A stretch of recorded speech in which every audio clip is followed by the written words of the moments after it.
নিজেকে ভগবান মনে করতে শুরু করেছিল। ও, আমাদের ডিপার্টমেন্টে ওটা খুব কমন।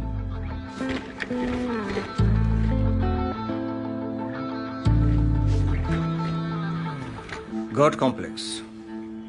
নট এক্স্যাক্টলি, মানে more of NPD, narcissistic personality disorder. Actually god complex হলো sense of great self importance বা সুপিরিয়রিটি, যেখানে দুর্বলতা থাকার, ভুল করার বা ফেল করার কোনো সম্ভাবনাকেই আমল দেওয়া হয় না, আর বাকিদের জন্য থাকে একদম কমপ্লিট তাচ্ছিল্য। এটা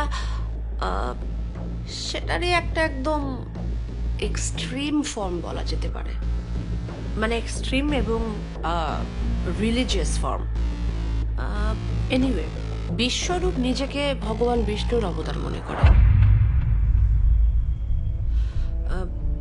টু বি স্পেসিফিক, দশম অবতার। কল্কি সাদা ঘোড়ায় তলোয়ার হাতে। হ্যাঁ, কিন্তু নিজের পরিচয় ঘোষণা করার জন্য সে 10 অবতারকে স্মরণ করে তাদের রেফারেন্স রেখে রেখে খুনগুলো করেছে। সেটা আমরা জানি। আমরা এটাও জানি যে ও বেছে বেছে এমন ভিকটিম চুজ করছে যারা কোনো না কোনো ভাবে সমাজ বা মানুষের জন্য ক্ষতিকারক। বিনাশ চায়ছে দুষ্কৃতাম।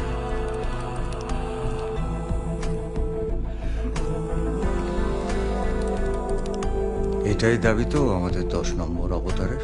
তাহলে কি সমস্যা? হ্যাঁ, কি কি কি সমস্যা তাতে? কি? হ্যাঁ, আরে এই কাজগুলো করবার জন্য তো লোক আছে, আচ্ছা, হ্যাঁ, পুলিশ আছে, আইন কানুন আছে, আদালত আছে। তাই? হ্যাঁ, তাই বুঝি?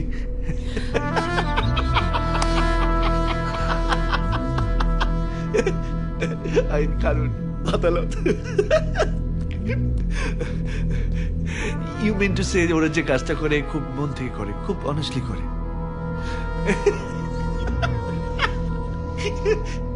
আচ্ছা, এই যে যারা আমার এই কলকি রূপে আবির্ভাব হবার আগে দিব্যি ঘুরে বেড়াচ্ছিল, you want to say they are justified? Listen, আমি জানি যে ছোটবেলায় কি হয়েছিল?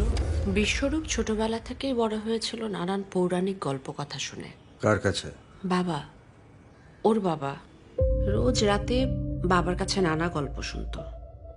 নল দময়ন্তী, ভক্ত প্রহ্লাদ, কচ দেবযানী, বেহুলা লক্ষিন্দর, ইনফ্যাক্ট ইতিহাসেরও প্রচুর গল্প শুনতো।